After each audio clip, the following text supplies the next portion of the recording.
America आणि Iran यांच्यातील शांतता करार आता जागतिक पातळीवर एक हास्यास्पद करार ठरू पाहत आहे।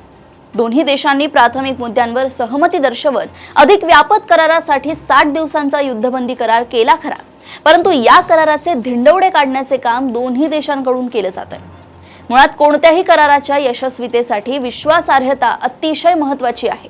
नेमकी त्याचीच उणीव या करारात दिसून येत आहे। अमेरिकेचा इराणवर आणि इराणचा अमेरिकेवर विश्वासच नाही, त्यामुळे थोडे जरी खुट्ट झाले की लगेच दोन्ही देश एकमेकांवर हल्ले करतात।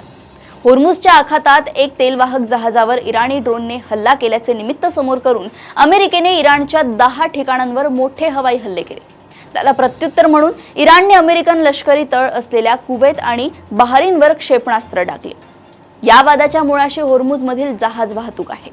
होर्मुझमधील वाहतूक सुरळीत सुरू व्हावी, या वाहतुकीवर इराणने कोणताही कर लादू नये हा अमेरिकेचा आग्रह आहे, परंतु इराण या सामुद्रधुनीतून होणाऱ्या वाहतुकीवर सुरक्षा कर आकारण्यावर ठाम आहे।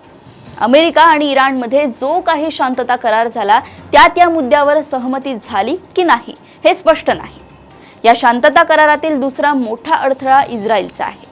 इस्रायलने लेबनॉनवरील हल्ले पूर्णपणे थांबवावे ही इराणची एक अट होती, ती अमेरिकेने मान्य देखील केली, परंतु त्यानंतरही इस्रायलचे लेबनॉनवरील हल्ले सुरूच आहेत। अमेरिका त्याचाही दोष इराणलाच देत आहे। इराण समर्थक हिजबुल्ला इस्रायलवर हल्ले करत असल्यामुळेच इस्रायलवर लेबनॉनवर हल्ले करत असल्याचा अमेरिकेचा आरोप आहे।